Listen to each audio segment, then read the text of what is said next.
Nawartna Islam. My name is Stav Cohen. I'm an IDF Special Forces reservist, also an advocacy activist. I'm going the day after tomorrow for the States a month speaking tour. I have a question for you, but if I may, it will be my honor to give you something, if I can. This is an IDF pin. My dad gave it to me 15 years ago, and it will be my honor if I can give it to you.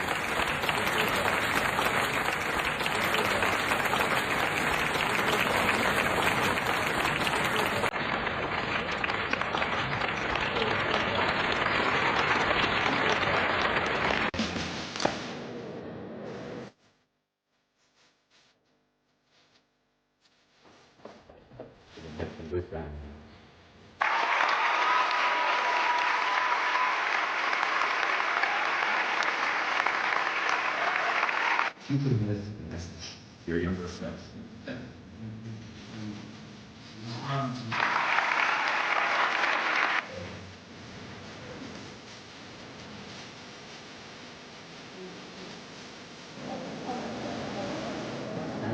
You've heard IDF Special Forces soldier Stav Cohen speak about war, about Gaza, about loss, about October 7th previously on our channel.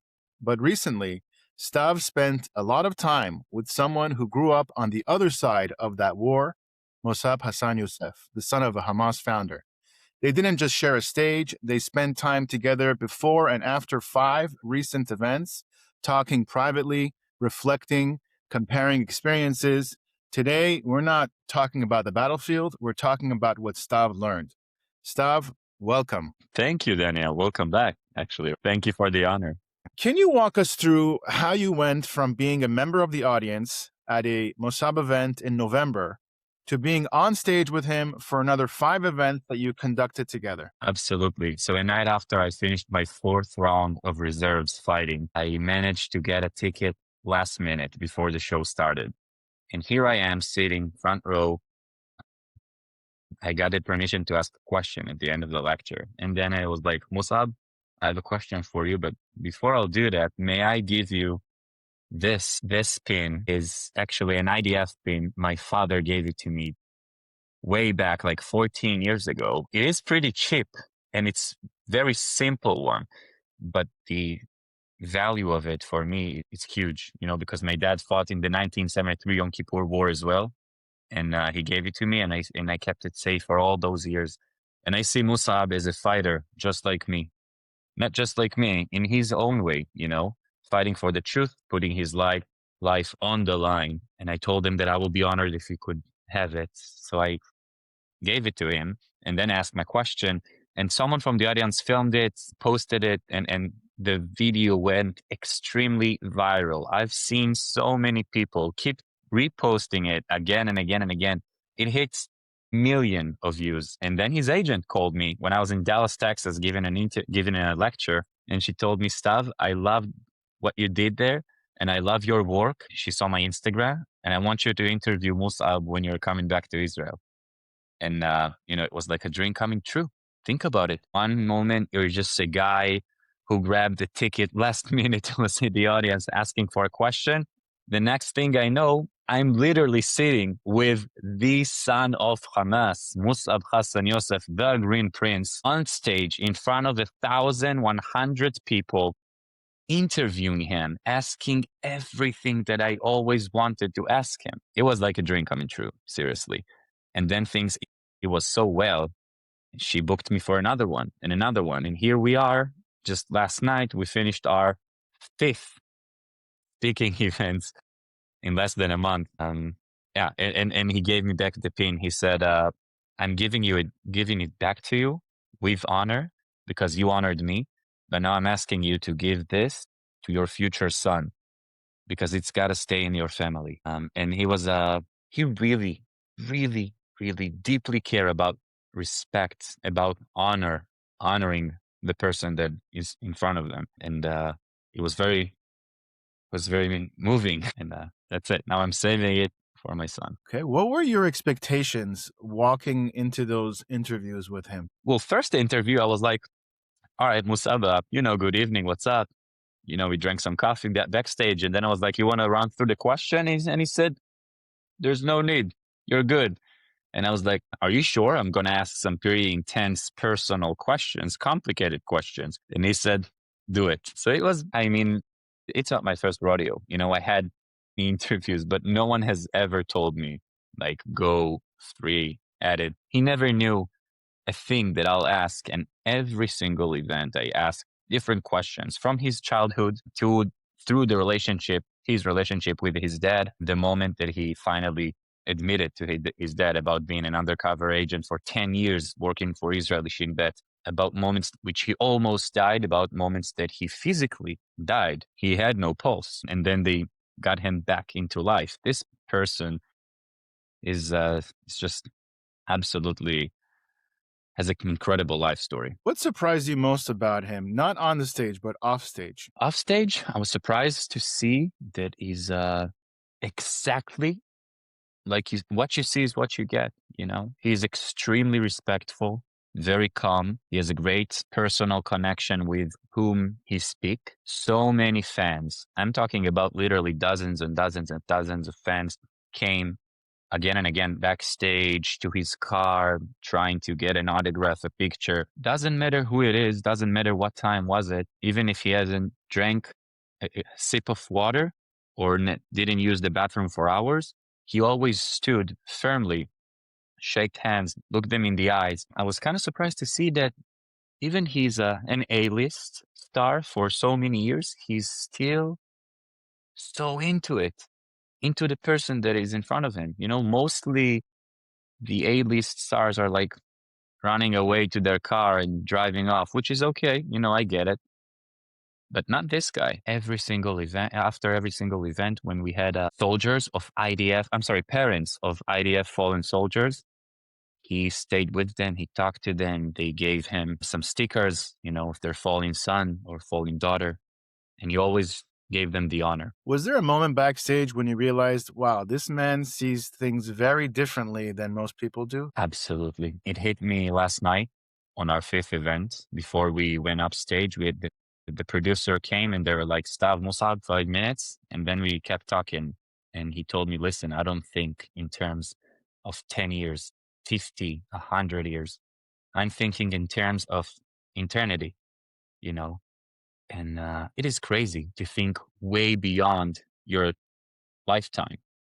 But this is how his mind is set to think in period of times of like he sees things so widely.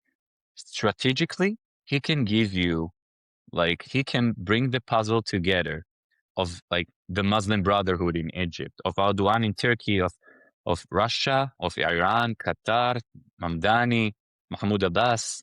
He can bring that puzzle together so quickly using such simple words so it will make sense. That's an art, seriously. Yeah. Did you ever think to yourself, here I am, an IDF soldier, special forces soldier, with the son of a Hamas leader, and we're sitting here alone with no cameras. What kind of conversations did you have? Anything that you can share? Yeah, absolutely. So before our event in Tel Aviv, I got backstage, I met him, and he said, Stav, let's go for a walk.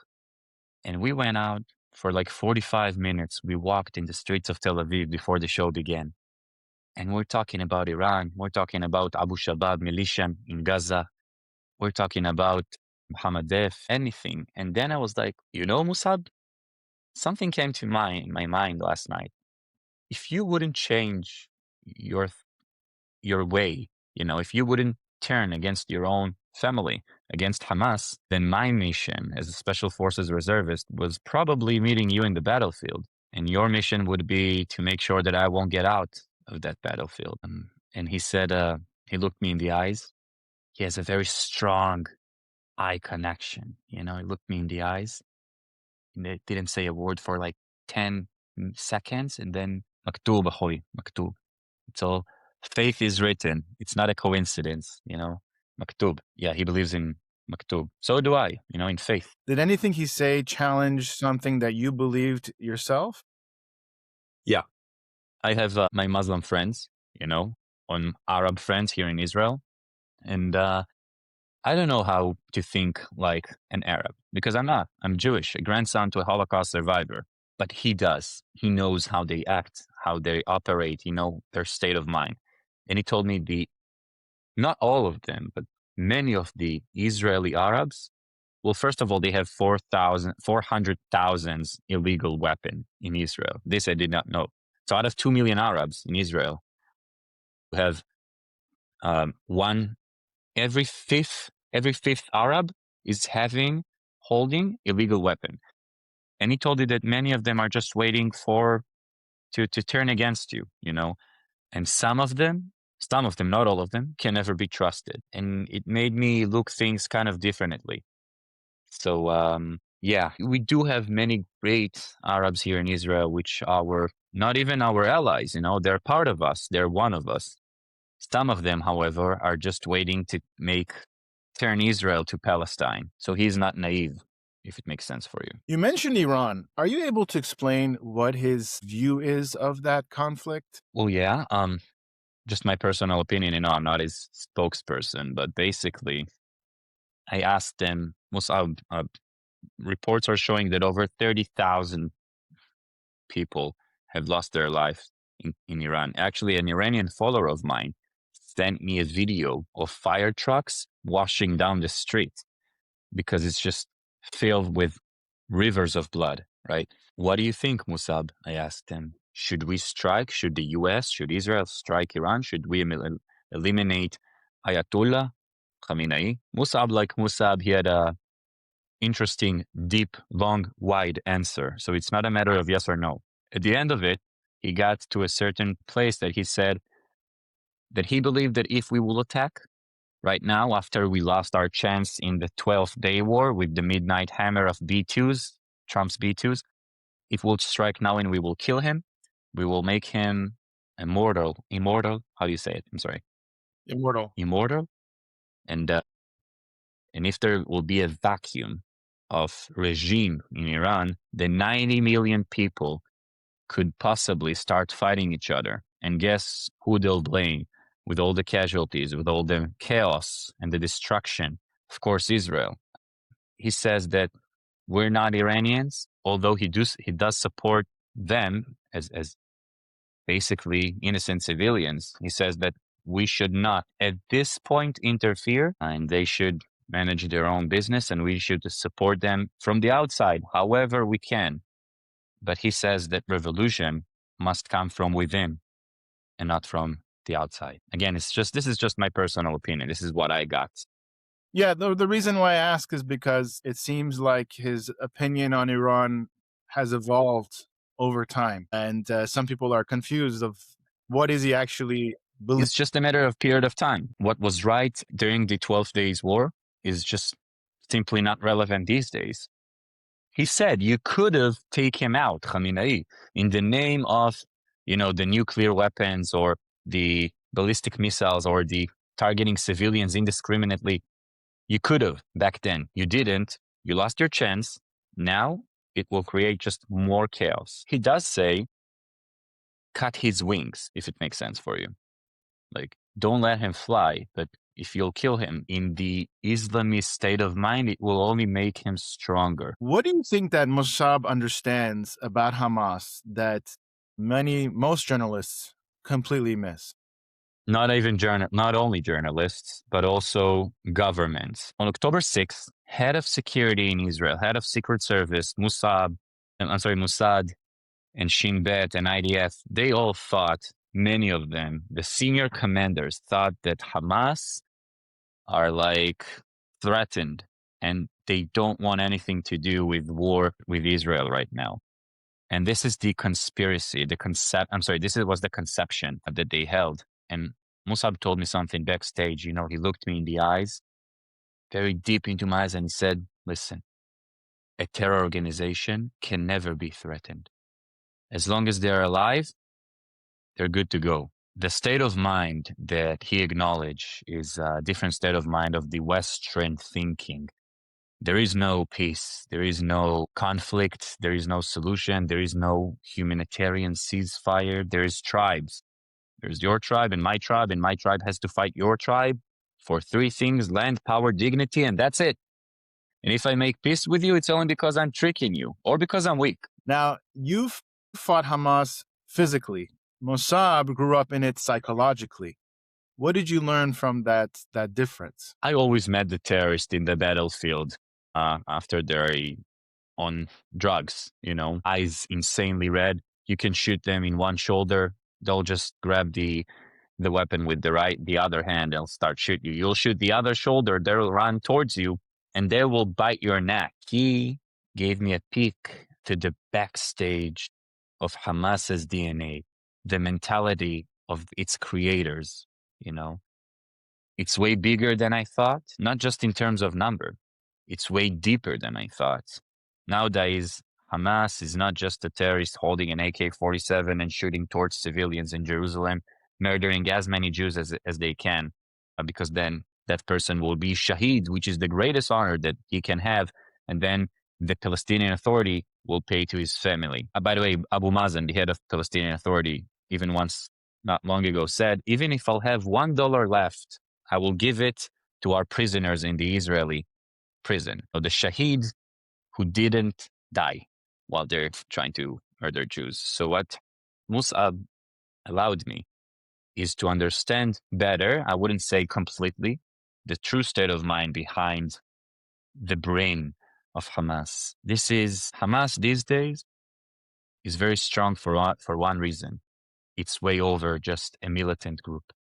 It is an ideology. It is a good, very good story. And story is the most powerful enemy on earth. No time can erase it. No enemy can defeat it. And Hamas gives all the explanations that so-called Palestinians are looking for. It answers all of their questions, in mosques, lectures, in events, in schools. They have answers. And the answer is always starts with the Jews and ends with killing the Jews. Did he explain, the motivations or the mindsets that kind of you didn't know about?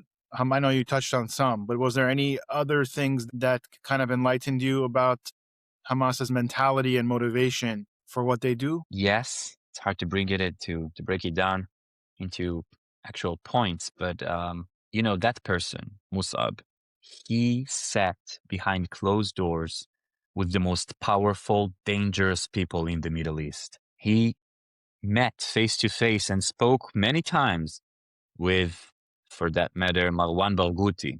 He was supposed to be the next leader of Hamas. Think about it. And Musab turned him in. The next leader of Hamas turned his own father in. Ibrahim Hamid, number one terrorist in the entire Judea and Samaria arena. This person is just so sharp. He allowed me to understand that Hamas are more powerful. It's not just a militant group in Gaza. They also have their proxies, just like Iran has. They have their proxies in Judea and Samaria, in Turkey, abroad, other states. I don't know if I can say over here. My personal opinion is that it has a direct connection with Obama's administration. Back then, terrorism just went off the roof, but this is a whole other story. I do have another thing for you if you want. So, I told him, Musab, we read your books, watched your lectures, debates. We know many great things about you. And yet his second book starts with the words, I'm not who you think I am. So on the stage, in front of thousands of people, I opened the book and I asked them, who are you? And his answer was deep, spiritual, if you will. I asked him backstage last night. It was only the two of us. We finished our coffee. It was a minute before we went to the stage. And I looked him in the eyes and I asked him, Musab, tens of thousands of people want you dead. The most dangerous people in the Middle East. How do you keep going? Why won't you find yourself a nice place in some deserted island somewhere? What keeps you going? And he said like this, it was like, brother, this is just the beginning. And it blew my mind. Wow. Was there something besides for that he said that stayed in your head long after the conversations ended? He talked with me about my work. And he told me, never explain anyone your right to exist and your duty to defend your children. Ask your opponent who authorized you to question my right to exist, to defend my baby, my wife, my family. I think Mosab is taking the advocacy word. I don't know if he will see himself as an advocator. I don't know, but he takes that word of debate from defense to offense, and I appreciate it because he knows the mentality. Speaking of mentality, on one of our lectures, I don't even remember which one of them, I always went off record. I mean, I had my notebook and my questions, and the vibe is kind of leading you elsewhere. He told me before the first lecture, let the energy lead you. So I did. And then I kind of like had questions on the spot, follow-up questions. So during one of our events, some question came up to my mind, and I just asked them spontaneously, Musab, what is the one thing that we don't understand, we as Western people don't understand with the ideology and state of mind of Hamas, of jihad? And he took like 30 seconds, long 30 seconds to answer. And then he lifted his head and said, don't you see my attitude? It's all about the attitude. It's about being aggressive. It's about attacking.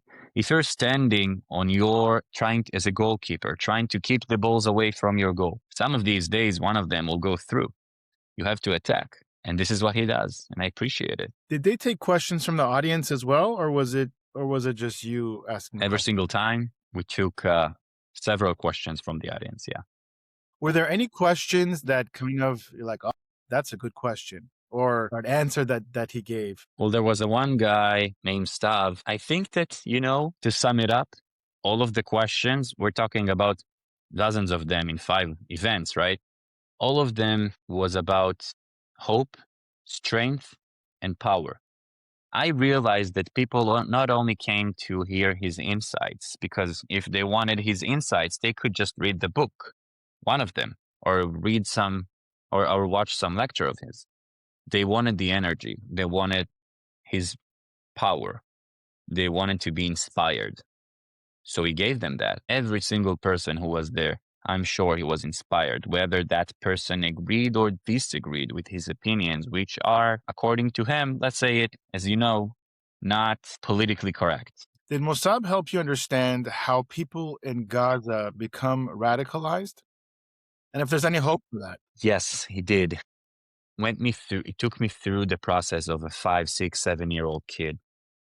You see your father goes to fight. Sometimes he comes back, sometimes he's not. And when he's not coming back for good, then you know that someone killed him.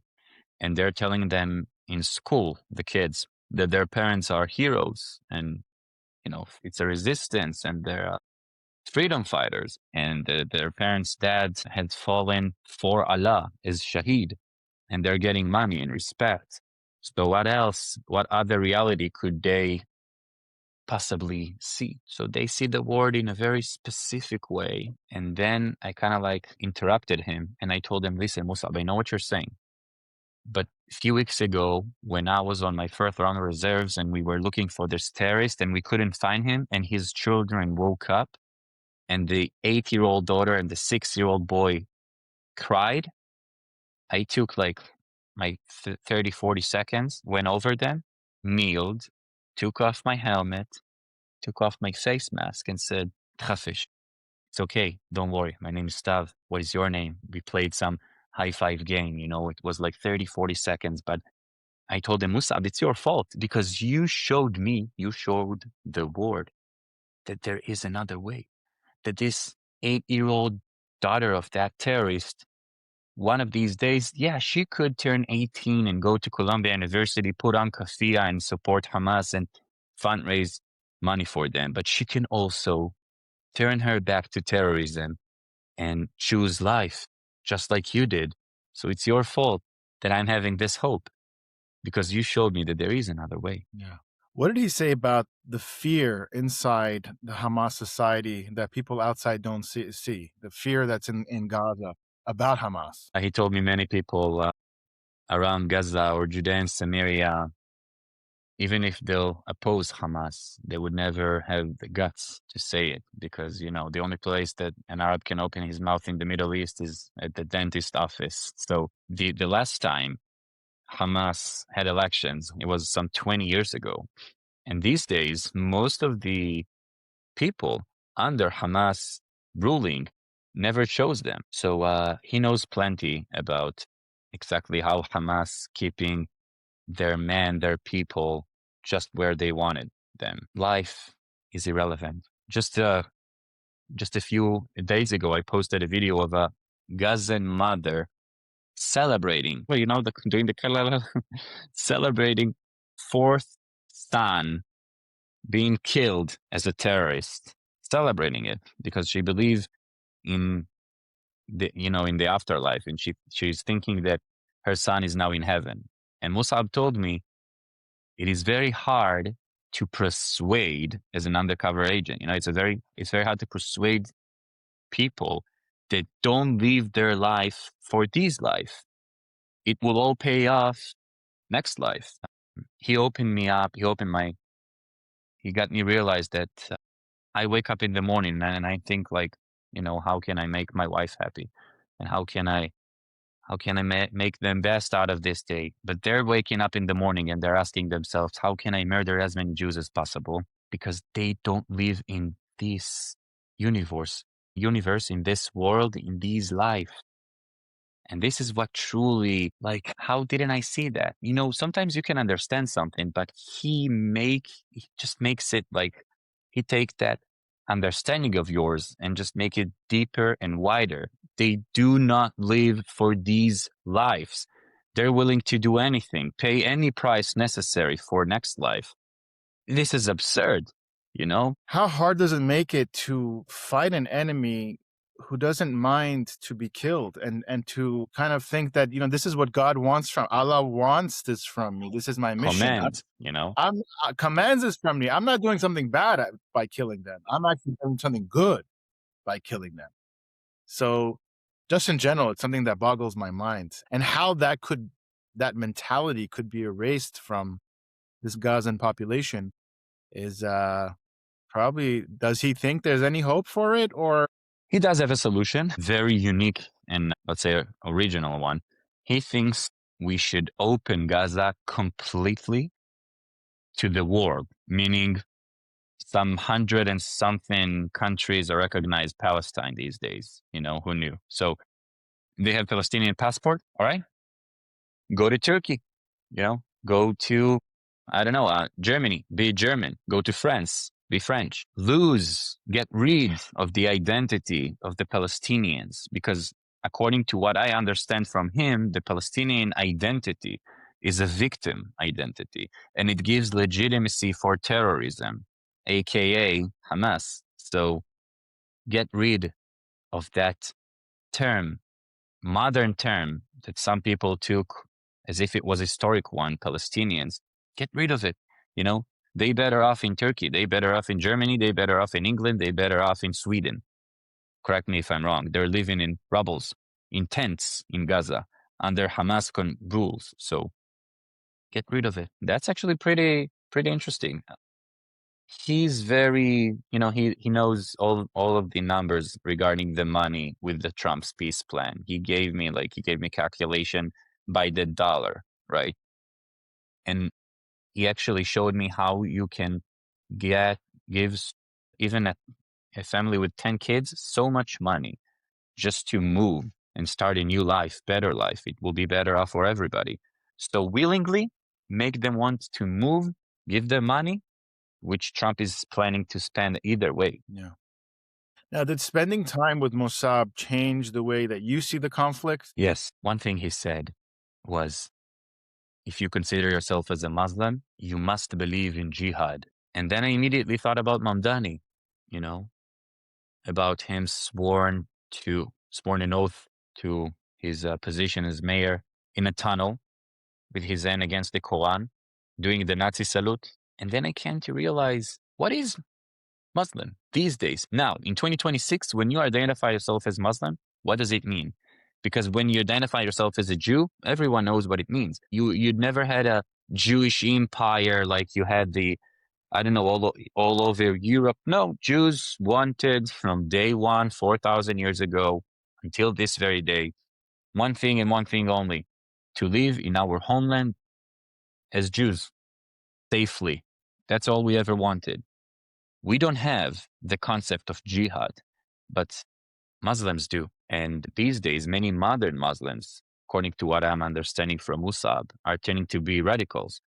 And when you're a radical Muslim, you believe in a khilafah, one Islamic global state. And he helped me realize that this is not about this.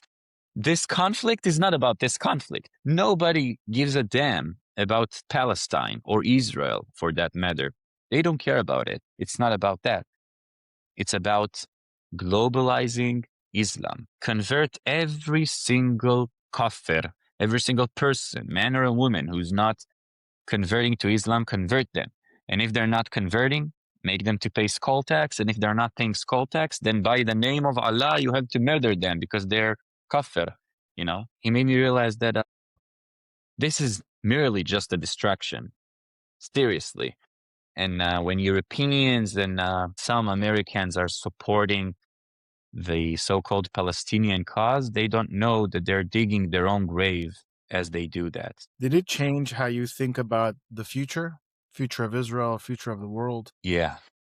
It made me realize that, unfortunately, Israel has in many ways not gave enough attention to the international arena front, the eighth front, if you will, which possibly could be the most important one, more than Hezbollah, more than Hamas, more than the Houthis or Iran, because as American, your next leaders these days are getting their minds being brainwashed from TikTok. And guess what? They'll be your next representatives in the American Congress in just a few years. So he made me look more into the future, not three years, 5 years from now, but how does America of 2040 will look like? How do you think it's going to look like? Many Jews are leaving New York these days. I got a message the other day of a fourth-generation New Yorker Jew leaving her homeland because she's no longer feeling safe. You know, correct me if I'm wrong, but I think over anti-Semitism crimes went up since Mamdani walks into office in over 180%. So there she is, leaving New York, going to Miami willingly. But correct me if I'm wrong. I think we've seen it in history that Jews had to flee for their own safety to populated like to more to different cities or different neighborhoods in the past. So back in the days, it was ghettos, and the Germans made us to.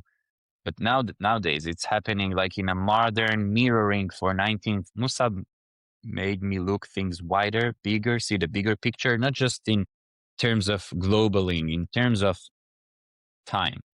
Is there such a thing as Palestinians who are not connected to Hamas? Possibly, according to him, can't speak for him, but basically what I got from him is that he rejects completely the idea, the concept, the term of Palestinians, again, because it just gives legitimacy for people to, for the Jew haters around the world and the radical Muslims to act in the global arena. There is no such thing, according to him, as Palestine. It was just a colonial entity back in the days. And nowadays, if you're an Arab from Judea and Samaria, then you're an Arab of Judea and Samaria, former Jordan.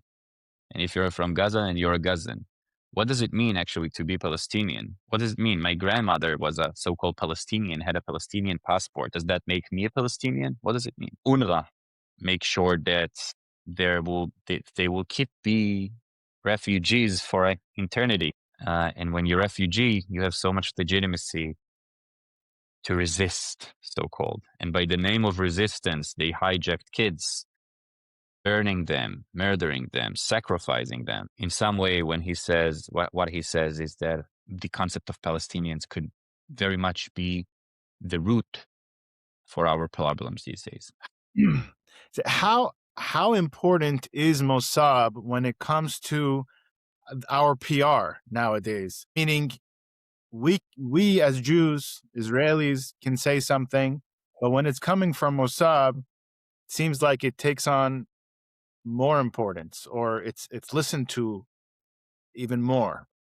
Absolutely. Well, people tend to forget that Mosab not only is the eldest son of Hamas founder, Sheikh Hassan Yousef, but also he learned the Quran greatly. He memorized many parts of it.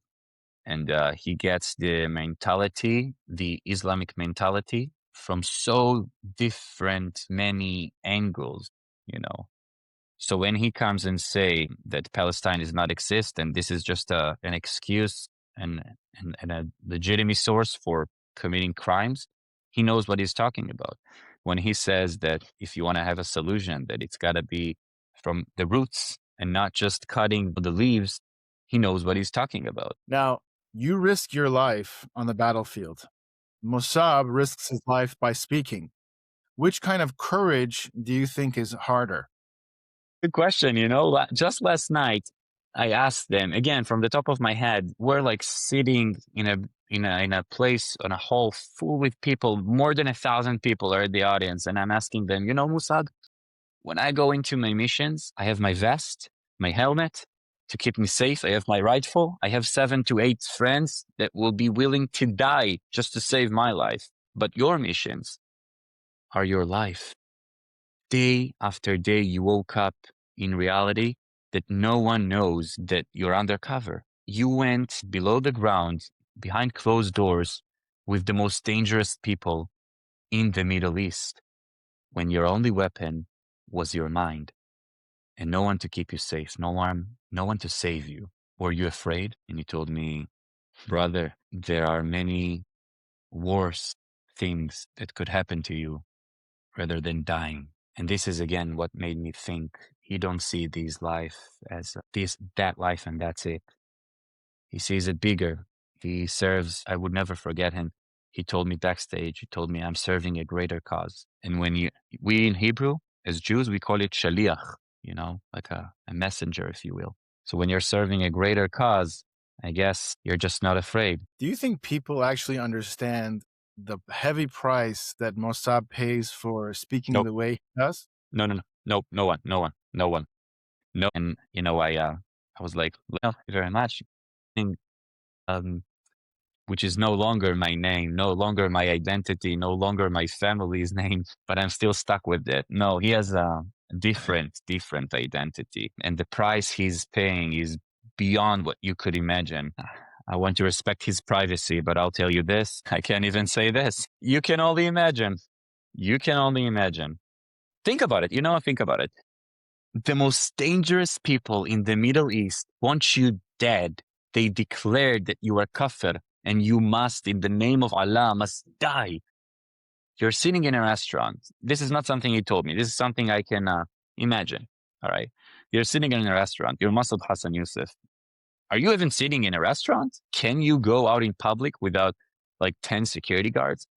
Someone is getting you coffee. Would you drink it? You're going into your car. How do you know that no one put explosive below it? No. The price he's paying, no one can imagine. Just for speaking out the truth. Just for refusing to murder innocent children. Regardless if those children are from Ramallah or from Tel Aviv. Just for choosing life, he's paying the price. From what I understand, he definitely has to think twice about everything that he does. Every single move. And yet, he's not afraid of dying. Not a bit. But what does that have to say about a society that all you want to do is save lives and they want you dead for that? It's unbelievable. But after everything you've seen and after everything Mosab has seen, do you believe that there could be coexistence with the people of Gaza? Well, I have my own opinions, Unfortunately, for the next 20, 30 years, no. Because the kids who grew up to the October 7th reality, all they saw is soldiers, all they heard, like shooting, all they heard is aircrafts bombing their houses, all they know, all the reality that they know is suffering. And all true. Soldiers are shooting, aircrafts bombing, but no one told them that this is all because of Hamas, who sacrificed them as human shields, as play them as if they were cards in a poker game. So unfortunately, for the past 20, 30 years, no, I do not think that we have any other way to live our life rather than sleeping with our huge sword and make sure that it will always be bigger than the enemies. Maybe possibly in 30 years from now, you can start off with breaking down the narrative of Palestinians, make their life different, take out Hamas from the regime because they're just brainwashing the kids ever since they can walk. When I was fifth grade, we all sat in a circle with our hands on our friends' shoulders and we sang at the end of the year, It's like peace in Arabic. Peace may be upon us and upon all of the world. This is why we sang as Jews in Arabic, fifth grade. Guess what they're doing when they're fifth grade in Gaza? Learning how to operate AK-47, how to, put together a bomb. So, it all starts with education. And unfortunately, as long as Hamas are controlling it, they're... Yeah. Now, on our last interview, we spoke about your friend Omri, who was killed on October 7th. If he were alive today, what do you think he would say about you, about how you've risen to become somebody who represents Israel in such a way, on stage with Mosab, doing things on the biggest stage? How do you think he would feel? What do you think he would say to you? No one has ever asked me that. So I want to believe that he'll be proud. He was, when I was teenager, I basically was a shadow, smallest, tiny, skinny, shortest kid that you can possibly imagine. And this guy actually saw me when I felt invisible. So I want to believe that Omri, who got murdered at the Nova Festival, would be proud of me for fighting for his the lives of his younger brothers and sisters. Yeah. And as we close, I know you mentioned off camera that you didn't ask anything from Mosab the first 4 times, and the 5th time he kind of he wrote an inscription in your book. Would you be willing to show that to us? Yeah, so he gave so many autographs and did so many selfies with his fans, and I was like, for the 5th event, man, I spent the most time with him alone, just me and him, backstage, talking about everything. And will I go here with bare hands, like with empty hands? So I gave him the book, and he signed, "To Stav, thanks for your service and for your friendship. Love, Mosab Hassan Yousef." He's I don't know if you would see it, but he sees through your soul. Last night we finished our event. It was so late in northern Israel. And like we drank coffee. I gave him a hug and see you later, brother. Next time. And he was like, hold on, how are you getting back home? It's like 2 hours away, And I told him, I'm good. And he said, what good? Tell me, speak. And I told him, I'm just catching the train. And he said, come on. He gave me a ride all the way home, 2 hours drive, not even remotely close to where he needed to be. 2 hours we drove. He told me all about his meetings with Yasser Arafat, first intifada, second intifada, about meetings that no one can possibly imagine that he ever had. Fascinating. I wish I could share more, but I believe that he will, Be'ezrat Hashem, in his 3rd book, if he'll ever write it, because he has plenty more to tell. Okay. What do you want people watching this to understand about the conflict, about Mosab, that you think they don't understand? It's way more complicated than what you could summarize it in an article when you're CNN, BBC, or whatever. Way more complicated than that. We spoke on our last interview, when you have an 11-year-old kid shooting at you, is that an innocent armed kid who's being brainwashed and you got to spare his life? Or is it an armed terrorist that you need to shoot him, unless otherwise he'll kill you? So way more complicated, the battlefield and his life, rather than how you can possibly imagine, because in life you don't always have one truth.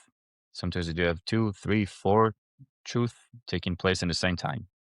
I would want people to understand, people who are watching this from München, from England, from Sydney, New Zealand, Miami, to know things are way more complicated than what you could possibly imagine. And when you're fighting an enemy that is willing to sacrifice its own children, its own life, just for a greater cause that it's supposedly 72 virgins in the next life, it's nearly impossible to survive, not to mention not to hurt civilians that they're putting in harm's way. Yeah. As we close, maybe you could tell us some plans that you have for your future, what you're doing, your mission. Absolutely. Nowadays, I'm starting a new advocacy project, Frontline Advocates. People who fought face to face with terrorists, people who got injured, people who buried their friends in Mountain Herzl in Jerusalem again and again and again since October 7th, and just got sick and tired of the lies, propaganda, and the poison machine operated by Iran, and speaking through the mouths of Mosab Hassan, Candace Owens, Nick something. What's the neo-Nazi American kid's name? I forgot it.